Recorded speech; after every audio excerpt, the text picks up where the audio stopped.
So class 9th mathematics.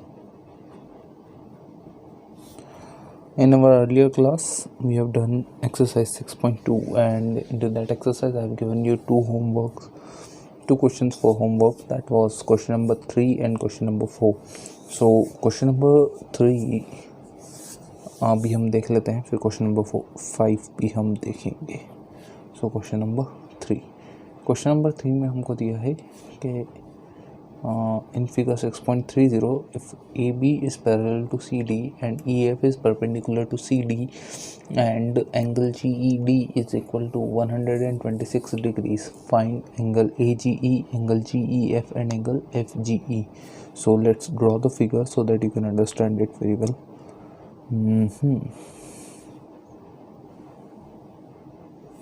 So AB is parallel to CD, okay, and EF is perpendicular to CD. So this is EF is perpendicular to CD and GED. So one another line from over here to over here, this is GE. So this GED, this angle is how much? 126 degrees. Okay, now you have to find angle AGE. We have to find this angle. Then angle GEF, we have to find this angle. Then angle FGE, we have to find this angle too. Okay, so let us start. So first, what is given? Okay, so given that क्या क्या दिया हुआ है? AB is parallel to CD and another thing is EF is perpendicular to CD.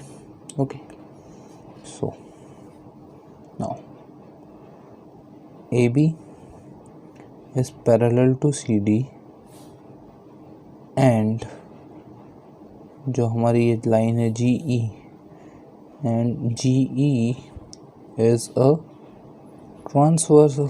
ये क्या है? एक transversal है. ओके, सो इससे हम क्या बोल सकते हैं? इससे हम बोल सकते हैं कि therefore angle AGE will be equal to angle GED. Why? Because they are alternate interior angles.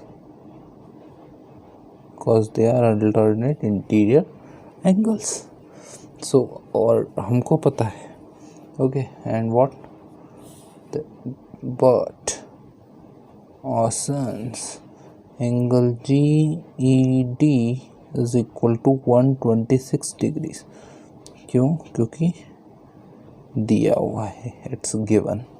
Okay, therefore angle AGE is equal to 126 degrees. है ना? तो हमारे पास एक आंसर तो आ गया.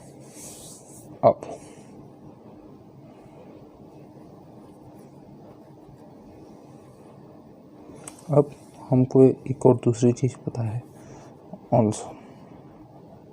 ऑल्सो वो हम देखें.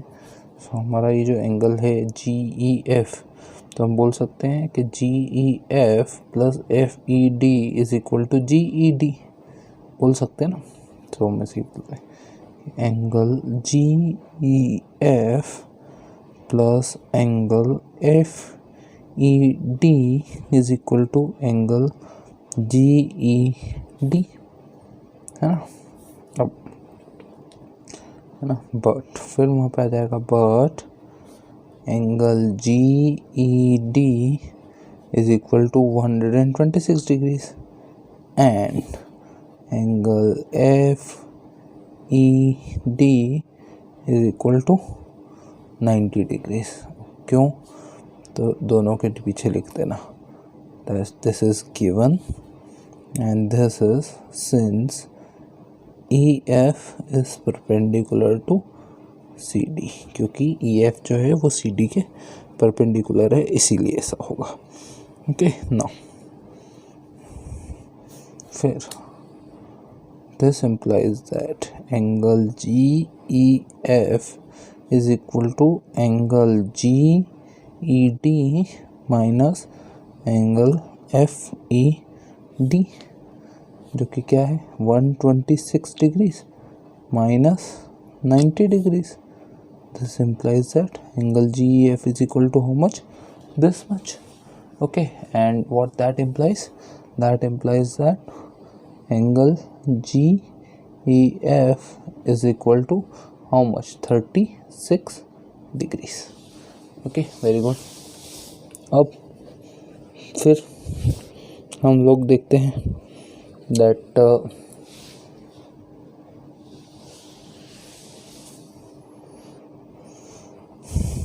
FGE हमको फाइंड करना है. सो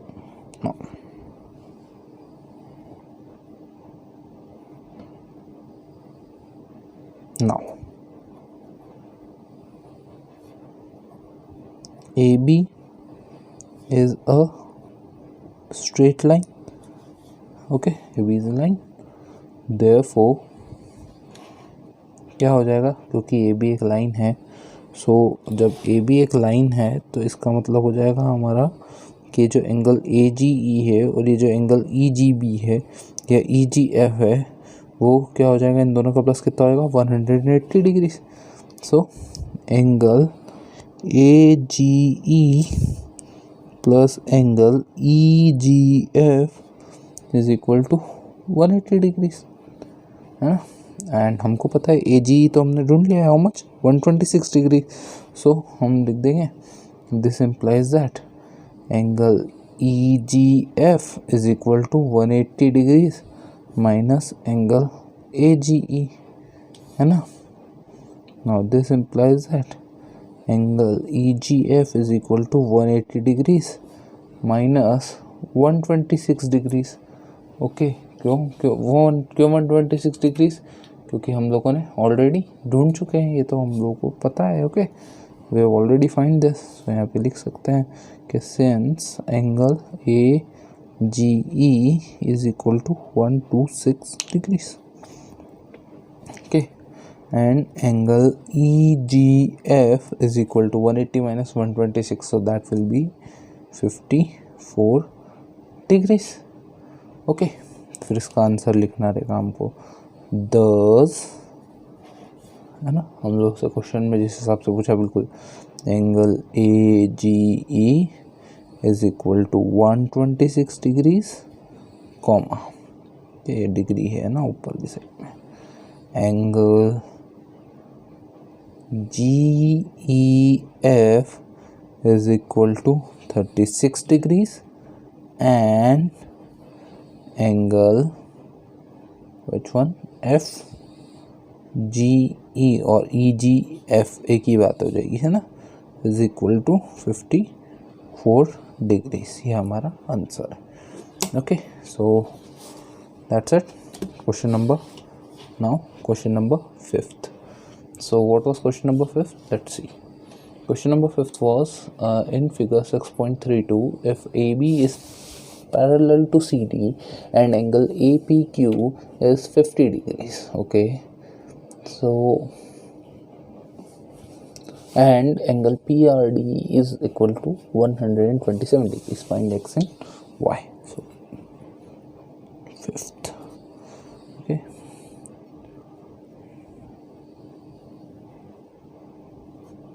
So let us see with the diagram first. Okay, this is AB as parallel to CD and then there is this line PQ, and there is another line over here, this is PR, and angle APQ, that means this angle is equal to 50 degrees, and angle PRD, that means this angle, okay, that is equal to 127 degrees. Now this one is X and this one is Y. We have to find X and Y. Okay, yeah, that's very simple. And I think मैंने आपको already explain करा था, आप लोगों ने कर ही लिया होगा, नहीं करा हो तो भी हम लोग देख लेते हैं, इसको कोई प्रॉब्लम नहीं है. So let us just go through it first. Now solution बोलेंगे. AB is parallel to CD and जो PQ है and PQ is a transversal. PQ क्या है? ट्रांसवर्सल है. ओके, सो इसके हिसाब से अगर ऐसा है तो हम लिख सकते हैं therefore angle APQ is equal to angle PQD और PQR. ओके, एनीथिंग जैसा आप बोलो, PQD. Okay, PQD. सो ये एंगल और ये एंगल इक्वल है. क्यों इक्वल है, ऐसा कैसे? So because these are alternate interior angles, because these are alternate interior angles. Okay, now this implies that angle PQD is equal to 50 degrees. क्यों? Because angle APQ is equal to 50 degrees. ऐसा क्यों है? क्योंकि given है, दिया हुआ है. Okay, now that means x is equal to 50 degrees. हो गया हमारा सॉल्व. फर्स्ट तो आंसर भी आ गया. Okay, now next is again. अब वापस से हम देखते हैं अगेन.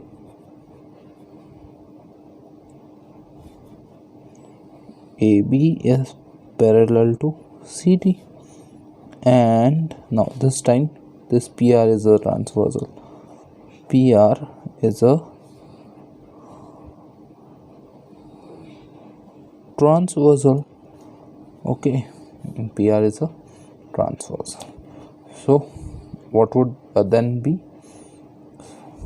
हम बोल सकते हैं कि this angle PRD is equal to angle APR. So angle PRD is equal to angle APR. क्यों? वही, because they are alternate interior angles.